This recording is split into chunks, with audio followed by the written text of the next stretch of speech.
Hello लोगोफोर, बिटिआरआव दाखालिनिफ्राय गोबां दावराव दावसि सोलिगासिनो जा साखरिनि रिजाल्ट डिक्लेयार होबाय।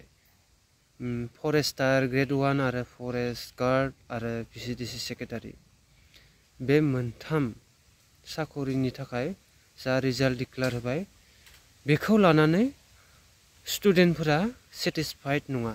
मानो होनबा बिथांमोना जाबायदि प्रसेसआव रिजाल्टखौ होदों बेखौ लानानै स्टुडेन्टफ्रा सेटिसफाइड जायासै, जायनि थाखाय गोबां दावराव दावसि सोलिगासिनो दं। जिहेतु आंबो सासे केन्डिडेटमोन, फरेस्टार ग्रेड 1 आरो फरेस्ट गार्ड बे मोननैयावबो पास जानानै दंमोन। नाथाय जा फाइनेल रिजाल्ट ओंखारबाय बेयाव अनलि रुल नाम्बारल' होदों, ना काट अफ मार्क होदों ना मार्क डिक्लेयार खालामदों, बेसे मोननानै साख्रि मोनखो, बेसे काट अफ थांदों, बेफोरनि सायाव जेबो डिक्लारेसन होआखै। आरो बेखौ जों मिथिनो लुबैदोंमोन जे सोर बेसेबां मोननानै साख्रिखौ मोनदों, नाथाय बिनि सायाव जेबो काट अफ मार्कबो गैया आरो मार्क बेसेबां मोनदों बेफोरखौबो होआखै, जायनि थाखाय जों गोजोननाय मोनाखै। एज ए केन्डिडेट आंबो गोजोननाय मोनाखै।